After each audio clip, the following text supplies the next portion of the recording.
하나님께서 오늘도 이 새벽에 하나님 찾는 하나님의 백성들 가운데 하나님의 큰 힘과 풍성한 은혜로 함께하여 주실 줄 믿습니다. 하나님은 우리를 풍성케 하시는 우리의 아버지가 되십니다.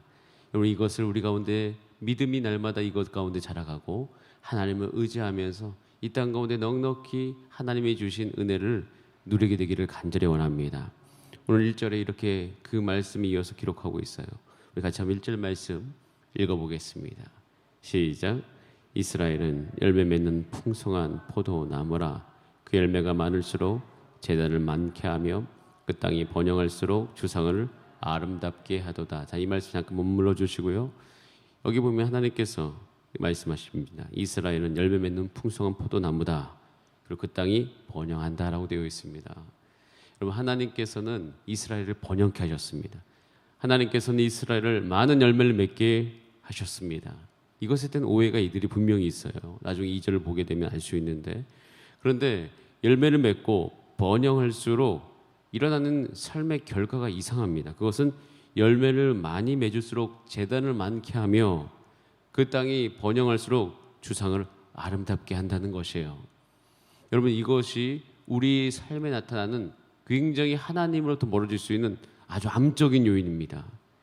이 말씀을 읽을 때 우리는 우리 내면을 살필 수 있어야 됩니다. 나는 하나님께서 복 주실 때, 하나님께서 나를 번영케 하셨을 때, 하나님 나를 건강하게 하셨을 때 나는 무엇을 선택했는가?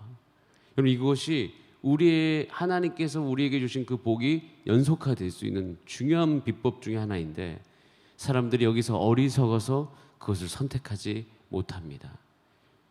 왜 그런 일들이 일어날까요?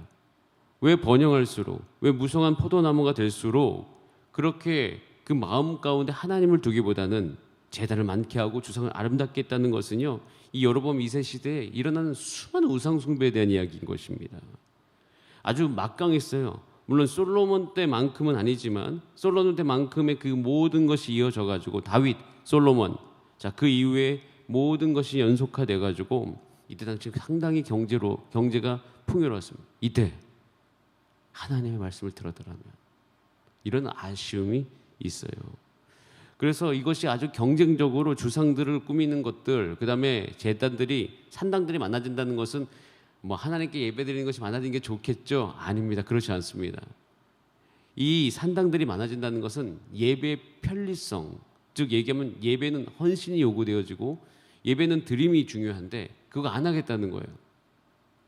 그러니까 내가 편하게 하나님을 찾겠다라고 이야기하는 이 모든 것들이 그 안에 팽배해져 갔다는 것입니다. 자, 일이 일어난 이유가 바로 그 다음 주 구절에 나오게 됩니다. 자, 2절 말씀 같이 한번 읽어보겠습니다. 시작. 그들이 두 마음을 품었으니 이제 벌을 받을 것이라. 하나님이 그 제단을 쳐서 깨뜨리시며 그 주상을 허시리라. 여기 두 마음을 품었다라고 되어 있습니다. 이스라엘 백성이 가나안 땅에 살아가면서 전쟁을 다 마치고 이 두 마음을 품은 그 모든 현상들이 너무 많이 나옵니다. 왜 두 마음을 품을까요? 그럼 이들이 하나님을 몰라서입니다. 왜 그렇게 호세아가 하나님을 알아라 라고 외치는지를 알겠습니다. 정말 이스라엘 백성들이 하나님을 몰라요. 그러니까 얼마큼 모르냐면, 사실 이스라엘 백성들이 지금까지 이 여호수아, 그러니까 이 여호수아서를 거치면서 사사기를 거치고 이 왕국 시대에 오지 않습니까? 왕이 통치하는 시대에 오게 되어지면서 통일왕국 시기를 짧게 보내고 난 다음에 이제 분열 왕국 시기를 보내게 되어지는데, 그 기간 동안 그들이 잘 경험하지 못했던 하나님이 있어요. 그것은 그 이스라엘 백성을 풍요롭게 한다는 것. 이스라엘 백성은 하나님께서 출애굽하십니다. 그래서 출애굽 시키신 하나님, 홍해를 가르신 하나님을 잘 알았어요. 40년을 걷게 하시죠. 40년이 사실 그들에게는 풍요롭지는 않았습니다. 늘 결핍이 있다는 느낌이었어요. 물론 그것은 오해죠. 그런 광야 시기 가운데도 하나님께서는 그들의 신발이 헤어지지 아니하며 그들이 배고프지 아니하고, 놀라운 사실 그건 열매로 증명이 됩니다. 이스라엘 백성들이 시작될 때와 광야 40년을 다 거치고 나면 아무것도 없어서 백성이 다 망할 줄 알았는데 오히려 백성의 숫자는 증가했어요. 민수기 보면 분명히 나와 있습니다. 백성을 세잖아요. 왜 백성을 셀까요? 그 안에는 하나님이 이 광야를 걷는 동안 하나님의 백성을 결코 망하게 하지 않는다는 것이 오히려 더 번성케 하신 하나님이신 거죠. 하나님은 번성케 하신 하나님인데 그것을 잘 그들이 몰라요. 그리고 이제 가나안에 들어갔습니다. 전쟁하죠. 하나님은 전쟁의 신이었어요. 그들에게 전쟁을 이기게 하신 하나님. 이렇게 다 이기게 하신 다음에 승리케 하신 만군의 여호와 하나님을 의지해서 전쟁을 승리했습니다. 자, 그러고 난 다음에 정착하기 시작했죠. 정착을 하기 시작하니까 전쟁이 필요가 없어졌어요. 전쟁이 필요가 없어지니까 자연스럽게 그들의 눈은 어디로 들어가냐면 이 정착한 땅에서 어떻게 내가 잘 살 수 있는가, 여기에 눈을 돌리기 시작했는데 여기서 문제가 생기기 시작합니다. 그때 하나님의 말씀을 가까이 했었더라면, 하나님의 말씀을 그들 마음속에 두었더라면 그들이 알았던 것이 있어요. 아, 하나님은 하나님의 율법대로 하나님의 말씀대로 살아가는 그 모든 나라와 가정과 개인에게 하나님의 복을 부으시는구나. 근데 그것을 하지 아니하고 그들이 눈을 돌리기 시작했어요. 어떻게 하지? 어떻게 하면 농사를 잘 지을 수 있지? 어떻게 하면 우리 가운데 자손이 풍성할 수 있을 수 있지? 라는 그것을 가지고 눈을 돌리기 시작하니 거기에 그 땅 안에 있었던 바알에, 아세라에게 그들이 보이기 시작하는 거예요. 그러면서 어떻게 합니까? 하나님도 섬기면서 바알, 아세라, 이 모든 영향력들을 그들의 삶 가운데 받아들이기 시작합니다. 이것을 두 마음을 품은 거예요. 여러분, 하나님이 제일 싫어하시는 것이 이것입니다. 왜 이것을 제일 싫어하냐면, 여러분, 하나님도 받아들이고요, 바알도 받아들이고 아세라도 받아들이고, 그 주변에 나중에 이제 여기 오늘 보면 또 그 신 이름이 하나 나와요. 야레 왕, 뭐 이렇게 이야기하면서 이것은 싸움의 왕인데 아수르의 왕을 이야기하는 거죠. 그러니까 아수르의 신까지도 이들이 도움되는 모든 것들은 다 받아들이는 거예요. 여러분, 신이 많은 나라 한번 가보셨습니까? 신을 정말 많이 섬긴 나라들이 있어요. 네팔도 그렇고요. 네팔도 신이 엄청 많아요. 가봤습니다. 네팔은 다 신이에요. 이 뭐 물컵까지도 신이라고 이야기할 수 있습니다. 연필 신도 봤습니다. 연필에게 대고 막 자기의 그 모든 것을 비는 사람들을 봤어요.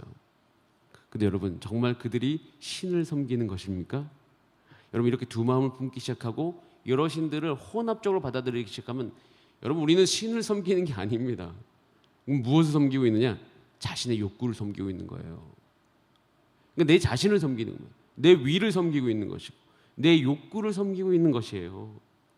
여러분, 우리 욕구가 얼마나 우리 가운데 우리의 삶을 망하게 하는지 모릅니다. 우리의 죄된 욕구가 우리의 삶을 망하게 하는데, 그 죄된 욕구를 결국 이스라엘 백성들이 섬겨가는 거예요. 내가 살다 보니 어떤 욕구가 딱 생겼어요. 뭐 하고 싶은 게 생겼어요. 근데 돌이켜보니까 이것 들어줄 신이 누구야? 그 신을 찾아가는 거예요. 그래서 그 신을 찾아가서 그 신에게 분향하고 제물 바치고 그것을 이루어 달라고 하는 거예요.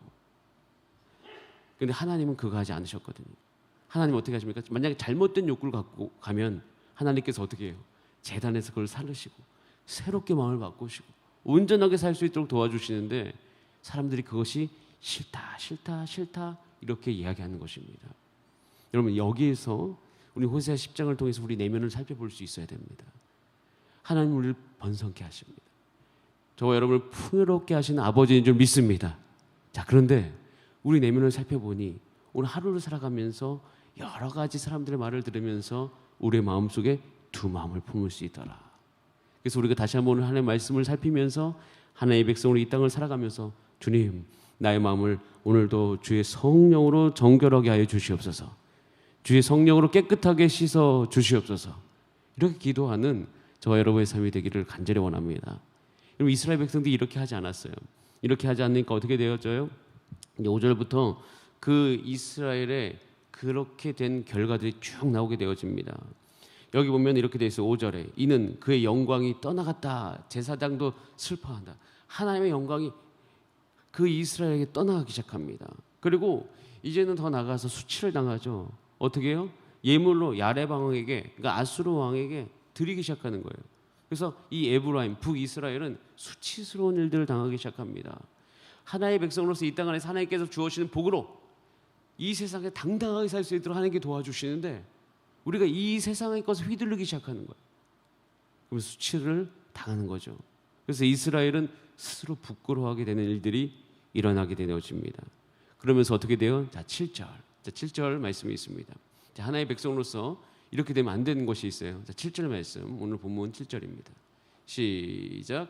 사마리아 왕은 물 위에 있는 거품같이 멸망할 것이요. 물 위에 있는 거품. 이 말이 정말 오늘 이 말씀 묵상하는데 제 마음에 확 와닿습니다. 여러분, 저와 여러분은 이렇게 되지 않게 되기를 간절히 바랍니다. 우리는 든든히 반석 위에 세우는 집처럼 우리가 살아가게 되기를 원합니다. 여러분, 이스라엘 백성들의 삶은 하나님의 말씀 안에 그 기반을 세우지 않았기 때문에 물 위의 거품처럼 살아가고 있는 것이에요. 어떻게 보면 겉으로는 화려할 수 있지만 그것은 곧 무너질 수 있는 것입니다. 여러분, 이것에 대해서 하나님께서 마태복음 7장에서 우리 가운데 말씀하고 계시는 것이 있어요. 우리의 가장 큰 싸움이 무엇인가? 하나님의 백성으로서 가장 큰 싸움이 마태복음 7장에 나와 있습니다. 자, 같이 7장 24절부터 27절 말씀을 읽어보겠습니다. 시작. 그러므로 누구든지 나의 이 말을 듣고 행하는 자는 그 집을 반석 위에 지은 지혜로운 사람 같으니 비가 내리고 창수가 나고 바람이 불어 그 집에 부딪히되 무너지지 아니하나니 이는 주초를 반석 위에 놓은 연고로 나의 이 말을 듣고 행치 아니하는 자는 그 집을 모래 위에 지은 어리석은 사람 같으리니 비가 내리고 창수가 나고 바람이 불어 그 집에 부딪히매 무너져 그 무너짐이 심하니라. 아멘. 이 말씀에 보면 집이 어떤 집이냐는 것은 나오지 않습니다. 그 집이 아파트인가, 그 집이 빌라인가, 그 집이 단독주택인가, 아니면 그 집이 얼만큼 큰 방을 가지고 있는가, 화장실이 몇 개인가 안 나옵니다. 오로지 이 집이 망하고 망하지 않는 것은 단 중요한 한 가지 이유로 나와요. 그것은 그 기반이 무엇이냐는 겁니다. 그 기반이 반석이냐, 그 기반이 모래이냐. 여러분, 어떻게 보면 하나님의 백성은 부할 수도 있습니다. 때로는 하나님의 백성으로 이 땅을 살아가면서 조금 상대적으로 가난할 수도 있습니다. 우리가 살아가면서 우린 때로는 이 세상과 비교해서 조금 외형적으로는 조금 떨어질 수 있습니다. 하지만 하나님께서는 그것을 보시는 것이 아니라 그 기반이 어디서부터 시작됐는지, 즉 하나님의 백성의 이 세상의 모든 풍요로움의 싸움은 기반 싸움이에요. 그 기반이 반석 위에 세워진 기반이냐, 즉 하나님의 말씀 위에 세워졌느냐, 아니면 우리의 욕구에 위에 세워졌는가, 아니면 우리의 자기의 소견에 옳은 대로 세워졌느냐, 여기에 달려있더라라는 것입니다. 여러분, 그래서 오늘 우리는 우리의 어떤 하나님께 주신 이 말씀으로 말미암아 기회가 왔습니다. 우리의 삶의 기반을 다시 한번 살필 수 있는 기회예요. 여러분, 오늘 하루를 살아가는 여러분의 삶이 하나님의 말씀의 기반 위에서 든든히 서가는 하루 되시기를 간절히 원합니다. 여러분, 이렇게 살아가야 돼요. 이스라엘 백성들은 이것을 하지 않아서 어떻게 됩니까? 9절 10절에 계속 나와요. 피곤한 말씀처럼 계속 나옵니다. 이스라엘아, 네가 기브와 시대처럼 범죄하더니 지금까지 죄를 짓는구나. 한탄하시는 거죠. 자기의 욕구를 섬기니까 계속 죄를 짓기 시작하는 거예요. 11절에 보면 이렇게 되어 있습니다. 에브라임은 마치 길들인 암소 같아서 곡식 밟기를 좋아한다. 여러분, 이 표현도 무엇이냐면 곡식 밟기를 좋아하는 것은 원래 소로서 해야 될 가장 쉬운 일을 이야기하는 겁니다. 암소가 곡식 밟기만을 좋아하고 있어요. 곡식 밟기, 소가 여러 가지 일들을 하거든요. 밭에 가는 일도 해야 되고, 그걸 곡식을 등에 지고 옮기는 것도 해야 되고, 연자맷들도 돌려야 되는데 가장 쉬운 것이 뭐예요? 곡식을 이렇게 밟으면서 그 곡식과 알곡을 구분하는 거죠. 근데 그것 하면서 좋아한다는 거예요.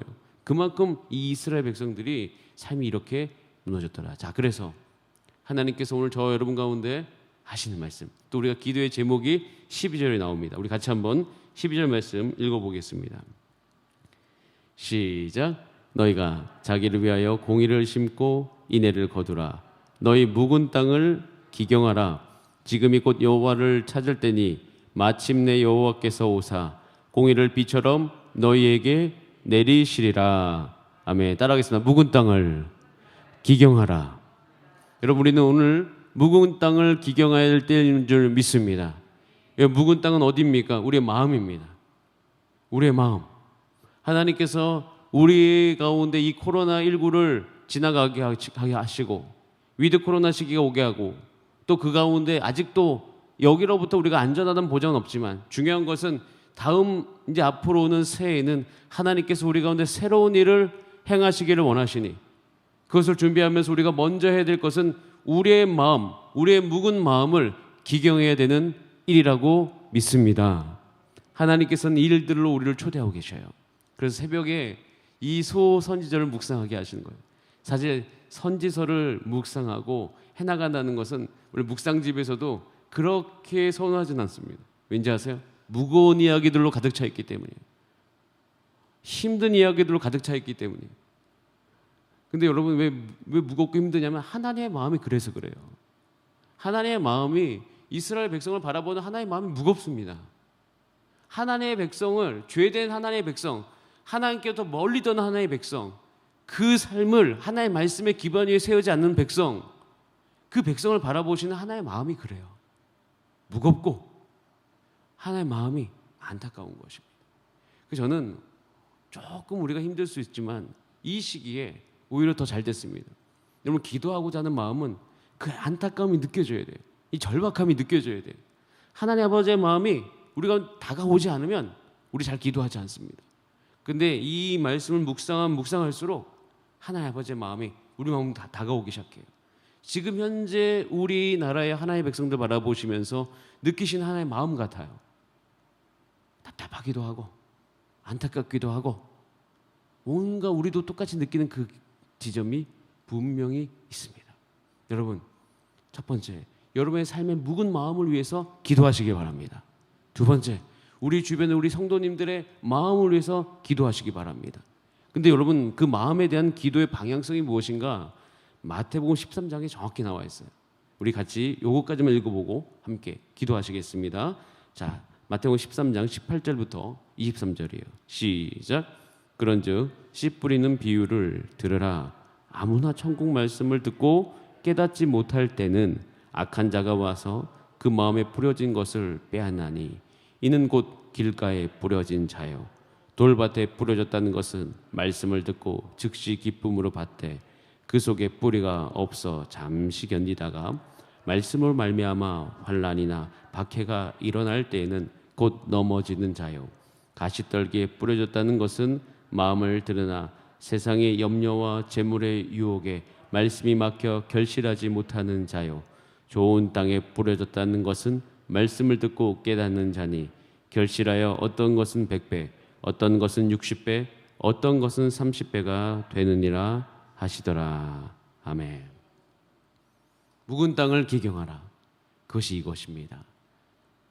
제가 이 말씀을 듣고 이 말씀을 적용하면서 저희 삶의 모든 사람, 영혼을 찾아가고 그들의 이야기를 듣고 그들과 식사를 나누며 차를 마시는 모든 것은요, 그 마음에 돌을 제거하는 작업이다. 그 마음 속에 가시를 제거하는 작업이다. 그 삶 가운데 하나님의 말씀이 들어가야 되는데 이 마음 안에 여러 가지 그 말씀이 들어가지 못하게 만드는 요소들이 존재하고 있는 것이 눈에 보입니다. 혹시 여러분 가운데도 그러시다면 성령의 은혜로 그것이 깨끗하게 제거되는 은혜가 있기를 원합니다. 그리고 더 나아가서 기도할 것은 여러분 주변에 혹시 여기 셀 리더분들 아니면 교사분들 우리 학생들을 신방할 때 잘 되지 않는 영혼들이 있습니다. 예배 나오라고 하면 말 잘 안 듣는 영혼들이 있습니다. 그들을 위해 기도할 때 그들의 마음을 위해 기도하셔야 됩니다. 하나님 그 마음 속에 있는 돌이 제거되게 하여 주시옵소서. 그 마음 속에 있는 가시가 제거되게 하여 주시옵소서. 그리고 제가 해야 된다면 가서 그 돌과 가시가 제거되는데 저를 사용하여 주시옵소서. 그래서 하나님의 말씀이 예배 가운데 우리 가운데 임할 때 그 말이 그 마음에 콱 심겨서 자라게 하여 주시옵소서. 그렇게 함께 기도하는 오늘 저와 여러분이 되기를 간절히 원합니다. 그렇게 될 때 하나님께서 우리의 삶을 통하여서 이제는 이 이스라엘이 잘못된 것으로 망하는 길로 가다가 하나님께 그것을 정말 싫어하셔서 돌이키기를 원하셨던 것처럼 우리의 삶도 돌이켜져서 하나님의 풍성한 은혜 가운데 새해를 맞이하는 저와 여러분 되기를 소원합니다. 그렇게 함께 기도하시겠습니다. 우리 지금 함께 기도하실 때 하나님 호세아 말씀을 통해서 하나님 아버지의 마음을 부어주셔서 감사합니다. 하나님 이 시간 기도하오니 하나님 우리가 우리 욕구를 섬기는 삶이 아니요 하나님의 말씀의 기반 위에 서게 되는 삶이 되게 하여 주시옵소서. 두 마음 품지 아니하고 풍요를 주시는 하나님을 온전히 섬기게 하여 주시옵소서. 우리 다 함께 주여 한번 부르신 다음에 합심으로 기도하시겠습니다. 주여, 사랑과 은혜가 많으신 하나님 아버지 감사드립니다.